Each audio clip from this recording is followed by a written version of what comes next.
I'll dwell in the land where there is safety. I'll dwell in the land and hand you my fears. So this week we're talking to Nicola from Politik. Hi Nicola, how are you? Hi, good. How are you? I'm really good. It's great to see you. It feels like it's been over a year, which it probably has been. But it's great to catch up. And I know that we've been communicating over that time because you've had a lot of other things going on. But let's just start for people who don't know Politik. Just tell us a bit about the band and where you're from and how you came together. Yeah, so we're a trio with myself, Kyle on drums, Mike on guitar. We're originally from Cape Town, South Africa, and we moved over here with big dreams to play the London scene, and it's been great so far. Obviously, last year has been a bit more frustrating in terms of playing, but it's just been great to also I guess dive into writing. But yeah. So have you kept the music going over the last year? Because I know you've had other projects, which we'll talk about in a minute, but how about your own music? Yeah, so this new project has been quite exciting and we've kind of been focusing on that. But funnily enough, before lockdown, we actually said we wanted to kind of take a break and just focus on the writing. It's often quite difficult to do both, to kind of, get your name out there and gig, and then find that kind of solitude and time to write. So we kind of went into 2020 with that mindset, and that's been really cool. That's been really, really nice. But yeah, our kind of focus has been a lot on this new project. So let's talk about the new project. It's called Native School of Music. Yeah.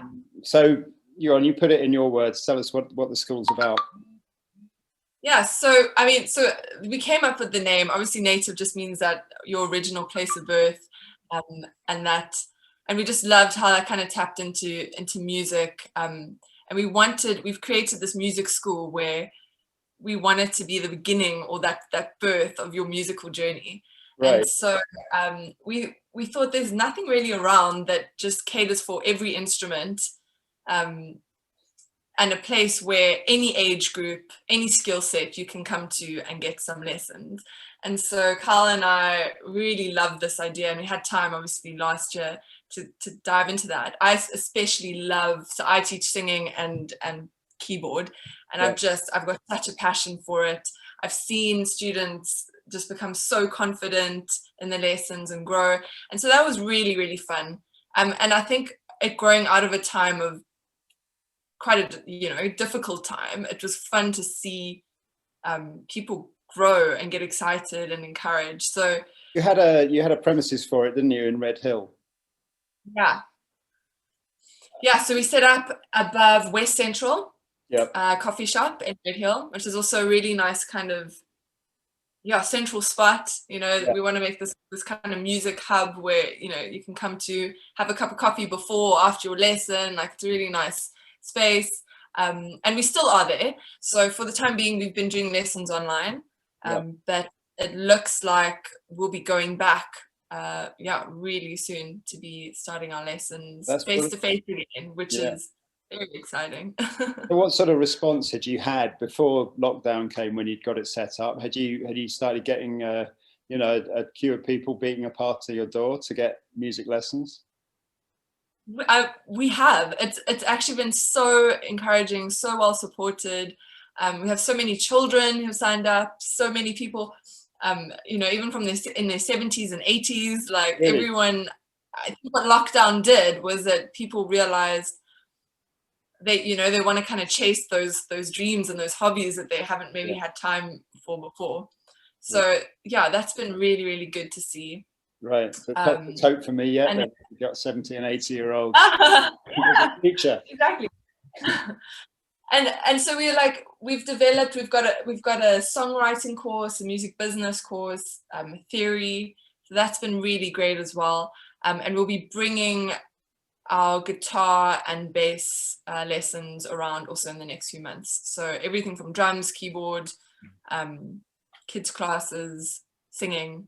It's all been set up, and it's been good because we had some time obviously to do face-to-face lessons, And so that was a really nice way to kind of be in the classroom and get to know students. But then we've also had so many new sign-ups online. Yeah, well, that's brilliant. Well, anyone who's watched Politik play will know that they'll be learning from very talented musicians. And I should also point out that you've kind of got this relationship with us at New Music Nights and also Dragonfly Recording Studios, which means that people who've learnt with you then have that opportunity to record and perform live. And so, you know, it's great to be involved with that. I mean, you know, we haven't done anything yet. We haven't had the chance, but I'm looking forward to having that opportunity.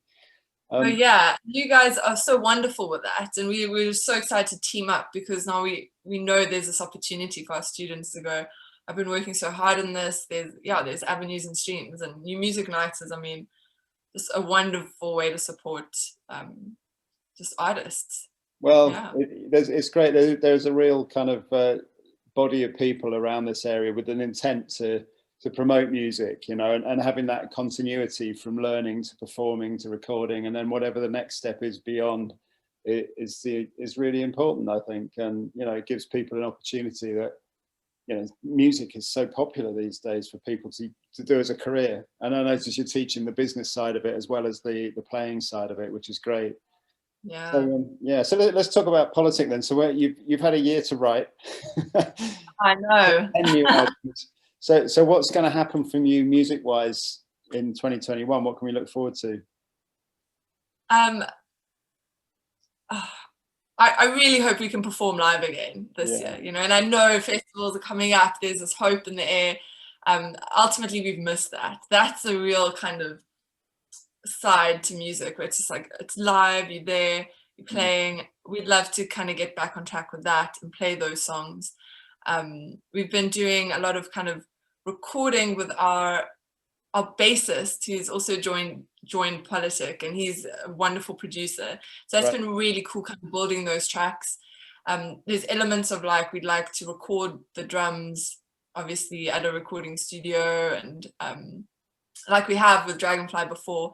So we'd love to kind of dive back into that. And yeah, it's a different sound now. You know, I guess you're always changing. I was going to say, you know, have you changed your style at all, or things you write and think about? Yeah, of course. I mean, you're constantly writing about, I guess, whatever's inspiring you in this time. Funnily enough, I feel like there's been a lot of material that's been quite hopeful. It feels like it's, you know, it's quite, you know, at least like lyrically, it's just like there's this kind of hope, even though it's a time where you think you might be writing a bit more, you know, I guess maybe, bleak music. And we still love that atmospheric mood, you know, that's just how we write, and we love it, and we love creating that space. Well, that's the Politik sound, I guess, isn't it? I mean, that'll always be there regardless of what other changes you make. But that's great. Well, you know, I can't wait to see you and hear you perform again, and also to, you know, to get involved with the music school when that opportunity arises as well. But in the meantime, thanks very much for joining us this week, Nicola. It's great to hear from you, and keep writing, keep working on the Native School of Music, and we'll post a link to that for people who want to come along and visit and see what it's about. Thanks very much. See you soon. Thank you.